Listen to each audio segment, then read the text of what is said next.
Стандарты женской красоты на всей протяжении истории человечества менялись неоднократно. Если раньше были в моде полные женщины, то теперь в тренде худые и хрупкие. Что стоит за этой тенденцией? Почему женщины активно включаются в эту гонку? В сегодняшней программе «Пациент» поговорим об эстетической косметологии и проблемах с этим связанных. Но когда постоянно люди, особенно молодые девушки, видят красивые картинки, тут критическое мышление отключается. Вообще сегодня тренд в современном обществе – это внешний вид. Это скорее может к желанию сделать себе приятное. К сожалению, чего мы очень лишены. У нас мало приятного в жизни. Есть противопоказания к процедурам, это надо учитывать. И есть нежелательные явления или побочные эффекты от процедур. Стандарты продиктованы временем. Полные, сильные физические женщины ценились раньше, потому что женщинам тогда приходилось много физически работать. Теперь же такой потребности нет, но женщина продолжает оставаться объектом моды. А мы, общество, подвержены этим стандартам и пытаемся поддержать молодость, красоту и тратим на это все больше денег. И за всем этим, конечно же, стоит экономика.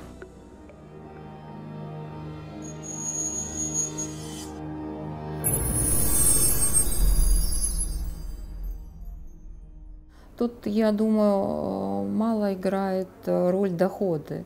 Любая женщина с любыми доходами будет обращаться в сферу услуг красоты. Почему?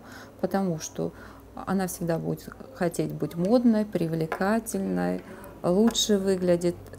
Эти стремления, они для всех женщин одинаковы. Просто возможности будут разные. И, соответственно, уровень процедур, количество процедур будет определяться доходами пациента. В этом есть, наверное, особенная женщина, что она вот таким образом хочет улучшить себя, хочет улучшить внешний вид, свое настроение. И это на самом деле даже стремления не остановили сегодняшние перемены в мире, связанные с эпидемией. Да, то есть спрос не снизился, женщины все так же хотят соответствовать, они не хотят сбавлять обороты, они хотят быть привлекательны, они хотят все новинки. Человеку всегда было присуще стремление к красоте и совершенству внешнего облика, поэтому эстетическая косметология развивается с зарождения цивилизации. Древние греки придавали огромное значение красоте и здоровью тела и гигиене. В Афинах возникли первые парикмахерские. Кстати, слово «косметика» переводится с древнегреческого языка как «искусство украшать» или «способность приводить в порядок». К сожалению, белила для лица, шеи и груди в античных Элладе и Риме делались с использованием свинца. Про стандарты красоты можно вечно говорить. Про стандарты красоты в искусстве тоже можно вечно об этом. Вспомнить статуэтку Венеры доисторическую, но там совсем совершенно другие формы неприемлемые сегодня. Там у нее большая грудь, талии нет, пышная вся. Но есть, кстати, версия одного ученого, когда-то смотрела его интервью, и он говорил о том, что, возможно, почему такие формы у нее. Возможно, все-таки это был период не очень такой благополучный, возможно, людям просто нечего было есть. Сейчас, вот, видимо, вот это слово «дорого» сейчас, наверное, ключевое. Ну, смотрите, тут встает на самом деле вопрос о пресловутой индивидуальности, что мы можем ее потерять на самом деле. Но вопрос на самом деле стоит, возможно, и остро на сегодняшний день. Но вот я, насколько знаю, в Англии подросткам, девчонкам, вообще молодым людям стали показывать портреты, картины знаменитостей, не отредактированные, а на самом деле какие они есть, и отредактированы. То есть, что в их сознании сложилась картинка реальности и картинка виртуальности, чтобы не было такой погони. На самом деле сейчас и диктовка, возможно, современного общества, потому что были западные исследования, где среди людей бытует мнение, что у привлекательных людей, чем у малопривлекательных людей, есть в целом ряде преимущества. В чем? В общественных ситуациях, в общественных отношениях, в общественной иерархии. Что более привлекательные люди с внешней стороны достигают большего, они более популярны, по служебной лестнице, по карьерной поднимаются быстрее, воспринимаются людьми тоже лучше, они более общительные, более привлекательные, и считается, что они достигают больше всего. Но эти исследования доказали, что такое на самом деле имеет место быть. Это скорее может к желанию сделать себе приятное. К сожалению, чего мы очень лишены. У нас мало приятного в жизни. Это вот, скорее всего, к этому ближе, я так предполагаю. Успокоить себя немножко, сделать себе приятное. Вот ближе к этой проблеме. Да не важно, какой у тебя нос. Вообще не важно, какой он формы. Лишь бы он был здоровый, и ты о нем поменьше думала, потому что в жизни есть гораздо более важные вещи. Время диктует стандарты, мода диктует тренды, а мы им следуем. Но в погоне за такой красотой мы забываем о том, что тонкая грань разделяет желание поддержать молодость и свою естественную красоту с погоней за каким-то идеалом. И в этой гонке, иногда злоупотребляя возможностями эстетической медицины, люди наносят вред собственному здоровью. Само понятие красоты, если мы будем смотреть, оно как и субъективно, так и объективное. И поэтому это вопросы, получается, социальной психологии, даже внешнего облика человека. Ну, во все времена волновало человека его внешний облик. Да, вот, допустим, в 60-х годах, вот как мы говорим, такого поголовного интереса к бьюти-красоте, вот такого не было. Там только по медицинским показаниям делали косметологические какие-то пластические операции. А те люди, которые хотели менять свою внешность, они сразу автоматически их относили к группе риска по психологическим расстройствам. Объясню почему. Все-таки выглядит хорошо, ухоженно, это прекрасно, но смотрите, что происходит с человеком. Ну, люди, которые видят свое отражение в зеркале, раз они идут менять свою внешность, корректировать там, форму губ, допустим, сделать нос тоньше и так далее, я имею в виду о внешних изменениях. Значит, человек недоволен самим собой. Это вопрос самооценки, самоуважения. И тут речь встает о дисморфии, как бы это неприятие себя. Вообще сегодня тренд в современном обществе – это внешний вид. Он играет большую ключевую роль, и внешний вид определяет и качество жизни, и образ жизни, и статус жизни. И поэтому ему уделяют немало. И второй момент, то, что многие процедуры стали доступны, что не надо никуда за ними ездить. Но по поводу грани, если переходить, то этот момент очень тонкий, это хождение по льду, потому что эту грань определяет только субъективно пациент и специалист. Естественно, на усмотрение доктора решается, переходит эту грань пациент или нет.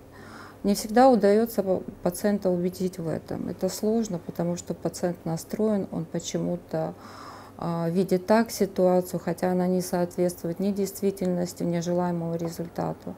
Ну, с такими пациентами работать сложно, и чаще мы стараемся отказывать им в результате, который они ожидают, мы не можем его обеспечить. Например, вот мода давно стала видом искусства, мне кажется. Вот в таком понимании. Это абсолютное искусство, потому что такое невозможно носить. Но это настолько эстетично, красиво и фантастично, фантастически привлекательно, что ты не можешь от этого оторваться, но приносит тебе удовольствие созерцать вот это вот все. Но в то же время ты это носить не сможешь. Жители планеты делятся на потребителей рекламы и на ее производителей. Причем и те, и другие взаимозависимы друг от друга. Если производители рекламы преследуют цель выгодной продажи товара или услуги, то потребитель расширяет свой кругозор благодаря услышанной информации. Конечно, доверять рекламе или нет, этот выбор исключительно зависит от конкретного человека. Однако равнодушным рекламный продукт никого не оставляет. А вот о рисках, связанных с покупкой того или иного товара, услуги, потребитель слышит редко. Здесь можно разделить, что к этому стремится определенного возраста категория пациенток. Это достаточно молодые, незрелые, не сформированные личности, которые идут на поводу у моды. То есть вот им в соцсетях будем говорить, что соцсети сегодня нашу жизнь направляют в общем всех, особенно молодых людей. Они задают этот тон и тренд шаблона красоты. И, соответственно, молодые люди больше пользуются такими услугами, когда их лица становятся универсальными. Да? У них запросы на маленькие короткие носики, за пухлые объемные чувственные губы, за скулы. Это в основном категория, будем говорить, от 20 лет, от 19 лет до 25-30.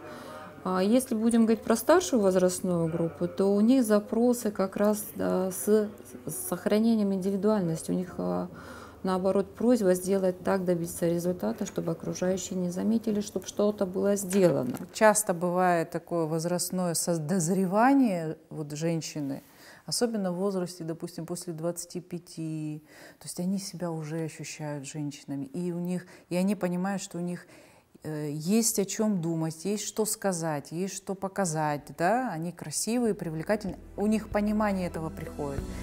Сегодня реклама составляет неотъемлемую часть нашей жизни. Многие склонны думать, что прекрасно обходится и без нее, однако это не так.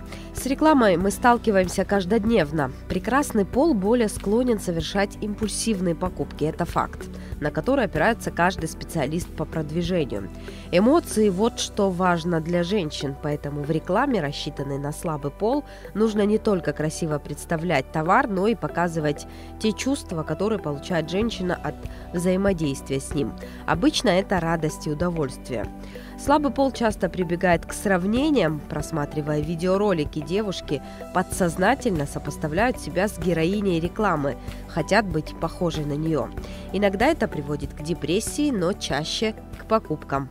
И еще проблемы и в средствах массовой информации тоже, и социальные сети, где постоянно на самом деле, можно сказать, идет агрессивная такая реклама красивых девушек, красивых картинок, но они-то отформатированы, отредактированы. Но когда постоянно люди, особенно молодые девушки, видят красивые картинки, тут критическое мышление отключается. Они хотят быть похожими на них, то есть быть красивыми, успешными, популярными и богатыми. То есть на внешний облик налегается, знаете, такая функция, очень важная, что она регулятор социальных отношений, личности и жизненных ситуаций. Пациенты многие не осознают, какие риски. Они недопонимают, им кажется, просто пришел, получил услугу, увидел результат и все. На самом деле за этими услугами стоят немаленькие риски. Это тоже пациенты должны осознавать, но они не хотят пока об этом знать или слышать в силу того, что очень популярные услуги, они хотят результат. Этому, наверное, способствует массовая пропаганда, да, в соцсетях, когда дается до, после, но никто не описывает истинное положение, когда возможны осложнения, нежелательные явления могут быть, и они очень опасны для здоровья пациента. И пациенты должны об этом знать. Насчет рекламы агрессивной — это политика бьюти-студий, бьюти-красоты, продукции ихней, да, реклама и все, которое постоянно идет, как я вам сказала, картинки красивых людей, успешных людей, популярных людей. На самом деле это экономически выгодно в продаже этих продукций, в привлекании к себе клиентов, хотя даже в моменте экономического спада, как показала пандемия всего, эти студии меньше всего пострадали. Есть противопоказания к процедурам, это надо учитывать. Есть нежелательные явления или побочные эффекты от процедур. Какие они могут быть эстетические, а могут очень быть тяжелые, последствия тяжелого нанесения вреда здоровью человека. Это тоже надо понимать, что нельзя приравнивать эти услуги к обычному походу в парикмахерский салон. Предлагаем пациенту перед процедурой подписать информированное согласие, где перечисляются возможные осложнения, чтобы пациент понимал, что он берет на себя ответственность тоже, осознавая, что возможны нежелательные явления. Это очень важно, разделять ответственность. Несмотря на популярность, потенциально опасными могут быть косметические процедуры, такие как уколы ботокса и гиалуроновой кислоты, прошивка нитями. В состав ботокса входит опасный токсин, воздействующий на нервную систему. Часто делать такую процедуру опасно. В противном случае яд накапливается под кожей и может привести даже к летальному исходу. Гиалуроновая кислота иногда задерживается в тканях, накапливая жидкость. Результатом этого становится деформация лица и необходимость оперативного вмешательства. Мы сегодня говорим о популярности, да, этих услуг. Это формируется высокий спрос, на который, соответственно, идет предложение. Поэтому люди, которые заинтересованы в заработке быстром, и считают, что это безопасно, может, где-то законодательные органы упускают. Эта тенденция, она, к сожалению, распространена не только в Абхазии, но и в России тоже есть. Когда мы говорим о черном рынке, когда используют нелегальные контрафактные препараты, а качественный продукт тоже дороже. И если, в первую очередь, пациенты научатся ценить себя и свое здоровье, с пониманием относиться, что все-таки это вторжение в организм, и что здесь не рассматривается вариант экономии или бюджета. На себе нельзя экономить, да, это то, что касаемо здоровья. Тогда, может быть, этот рынок как-то не будет процветать так, как сегодня на него есть спрос, когда пациенты не обдумавшие, особенно молодые люди, которые не разбираются ни в чем, не придают значения этим моментам, потому что они молоды, да, у них пока они не готовы оценить такой масштаб. Они бегут там, где им доступно, дешево, где быстро пришли, получили услуги, в несоответствующих учреждениях, так будем говорить.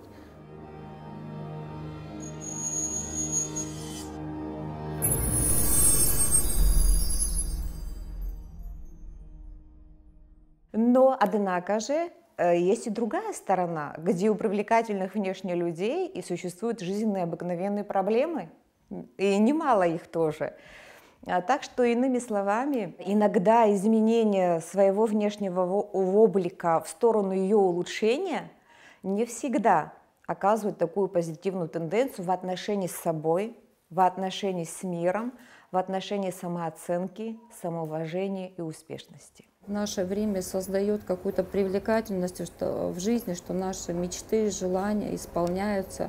То, что мы хотим выглядеть красиво, эстетично, быть моложе, это, я думаю, здоровое желание каждого человека.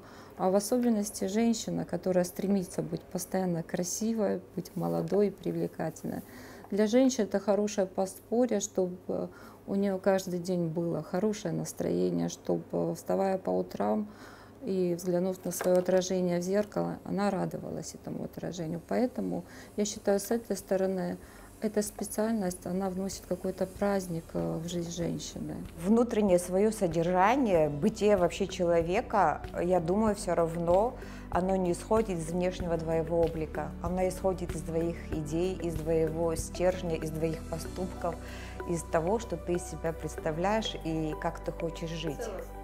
В конце 19-го, начале 21 веков эстетическая косметология бурно развивалась в связи с дорогостоящими, широкомасштабными научными исследованиями в этой области и расширением технических возможностей. Появились новые методики воздействия на кожу лица и тела. Современная косметология все больше заботится о пользе, но самое главное помнить, что любая подобная процедура – это не только красота, но и риск, о котором обязаны знать потребители услуг косметологии.